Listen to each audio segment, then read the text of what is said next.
আরে মনুগণ, আজকে কয়দিন যাবত আমার নিউজ ফিডে শুধুই মাত্র এই সোনা বন্ধু আর ভোতাদা গুড়গুড় করতে আছে আর গুড়গুড় করতে আছে।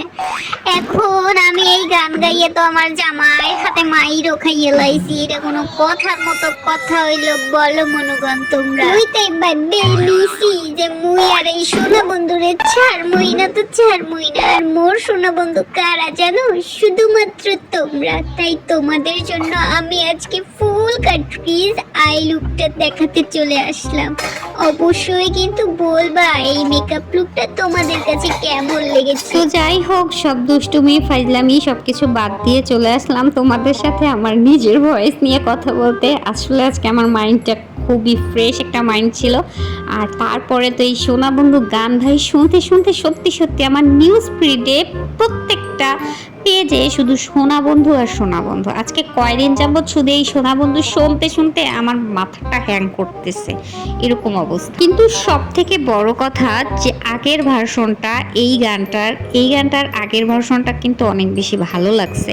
বাট আমি আজও বুঝলাম না, যদি সোনা বন্ধু কাইটে ইলায় মাইরে ইলায় তাহলে সেই সোনা বন্ধুরে ভালোবাসি কেমনে, তাই না?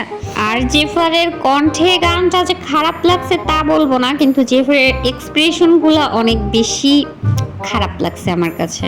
কার কাছে কেমন লাগছে আমি জানি না, বাট আমার হচ্ছে নিজের মতামত হচ্ছে, পার্সোনাল মতামতটা এটাই যে এই গানটার এখন যে ভার্সনটা বের হয়েছে জেফারের কণ্ঠে গানটা একেবারেও খারাপ লাগে নাই। বাট এটা বুঝারই কোনো উপায় নাই যে সোনা বন্ধু তুই আমার ভূতাদা দিয়ে কাইটালা, কথাটা এতটা স্পষ্ট ছিল, কিন্তু এই কথাটা এখন আর কোনো স্পষ্টই নাই। আর তার এক্সপ্রেশন বাবা পুরো বাহবা দেওয়ার মতো এক্সপ্রেশন।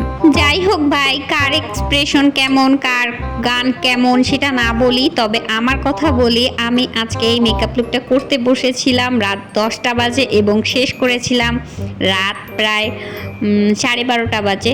সো বুঝতেই পারছো কতটা ইফোর্ট দিয়ে আমি কাজটা করেছি। আর আমার কাছে মনে হয় আমার সোনা বন্ধু তোমরাই। সো আমার পেজে যতগুলো পার্সন আছে ততগুলো পার্সন যারা আমাকে ভালোবাসে, আমাকে সাপোর্ট করে, তাদের উদ্দেশ্যেই বলতেছি আসলে আমার বন্ধুগুলো তোমরাই। আর যারা আমাকে সাপোর্ট করে না তারাও আমার বন্ধু, যদি আমার পেজে ফলো দিয়ে থাকে।